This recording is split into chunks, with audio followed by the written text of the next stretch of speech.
best way to learn English? To answer that, I'm just going to tell you a story and you can derive your own conclusion. When I was in high school, this is when I moved to USA and I was put in an ESL class, but then I quickly moved to regular English like in 2 months. My written English was way better than my spoken English. I couldn't speak at all, like my pronunciations, everything was wrong. So this is what I noticed. People who were in ESL classes could not speak even when they graduated. They could write essays and their grammar would be really good, but they just couldn't speak. You would know from their first word that they cannot speak English.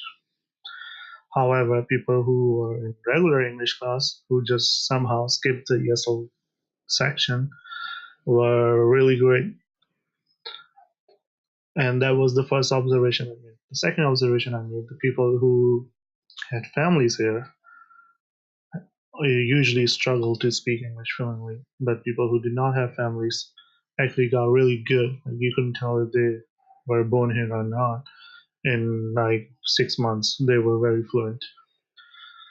So, so basically, what I'm getting at is that if you do talking, 90% of the talking in English, that's that's where you're gonna get good at. But if you speak English like in very formal settings, like in a classroom, to the teacher or to your friend for like 30 minutes in home 24 hours, and then you go home and speak in another language for like say 8 hours, then that's the language you're going to stay good at. You're not going to improve what you're not practicing predominantly. And that's pretty much the secret. People who have no choice but to speak get better, and people who have choice don't get better. The worst thing you can do is hang out with other ESL students. I know it's very easy to make friends, but you want to make friends with people who are fluent and native speakers, and you want to spend time with them as much as you can, because not only you will not be able to speak in your language, you will actually learn the correct pronunciation from the get-go. Once you learn something wrong, it's really hard to undo the damage. And yeah, that's I think that's the secret. That's my observation. Oh, by the way, ESL class doesn't help you speak at all. Like you have to undo a lot of damage. So, for example, if you, I don't know why English teachers don't pay attention to this. Basically, if you learn to read first before you learn to speak, you will always struggle. So, for example, there are words that are written the same way but spoken very differently and have different meanings. So, one example of such word is console. It's written CONSOLE, but console as in PS3 console, PS4 console, Xbox console, or it can also be pronounced as console.